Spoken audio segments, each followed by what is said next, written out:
created his art in response to Schoenberg, in response to Wagner, in response to the idea of coming up with an abstract work which, as Schopenhauer said, was to release the will from the purgatory of the everyday. I actually think that is interesting, useful to know that that's what Kandinsky is trying to communicate to us, the viewer. I feel that it's very useful to know about the exchanges between artists, which, by the way, is why I feel that the Kevin Jackson book is very useful, because it makes these people come off a pedestal and you see them communicating about and with each other.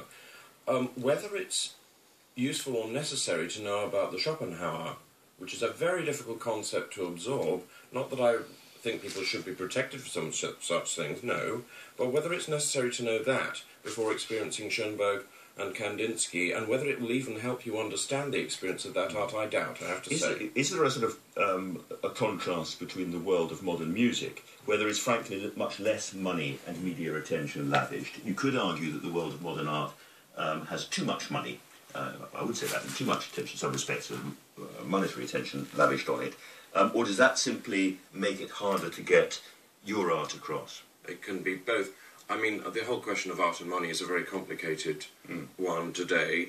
We do have, for example, we have the Paul Sacher Foundation in Basel, which has invested large amounts of money collecting the manuscripts of composers, their libraries, even all sorts of artifacts. They have the Stravinsky archive entirely there in Basel. If you want to know anything about Stravinsky, you have to go to Basel now. You have, even I think his art collection is there, his books, everything.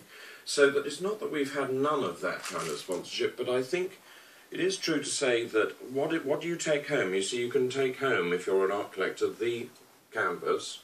Well, that's also interesting with conceptual art, with Marina Abramovich. What do you take home? That's an interesting question. Do you take home the video? But, I mean, with music, you can take home a CD, which is not, however, somehow the thing. It's the sound the thing makes, but somehow there's something difficult about music in terms of actually saying to a collector, here it is, because you can hand them the score, but that is not the music either. No. So it's somewhere between the score and the performing of the score and all that, and it's constantly being renewed by performance. It's a period of time in a particular space, and you raise time, because the thing about where we're at a disadvantage, I'm afraid, is time, because the musician's art only exists through time. It takes a certain amount of time to actually experience a piece by Schoenberg, from 3 minutes to 45 to whatever, but you can look at a Kandinsky like that and get an impact, and it's not that you should just do that, but that it's much quicker in terms of impact to absorb it, because it doesn't exist only in time. Of course, it does need time to absorb it properly. And Julian, since we've got you here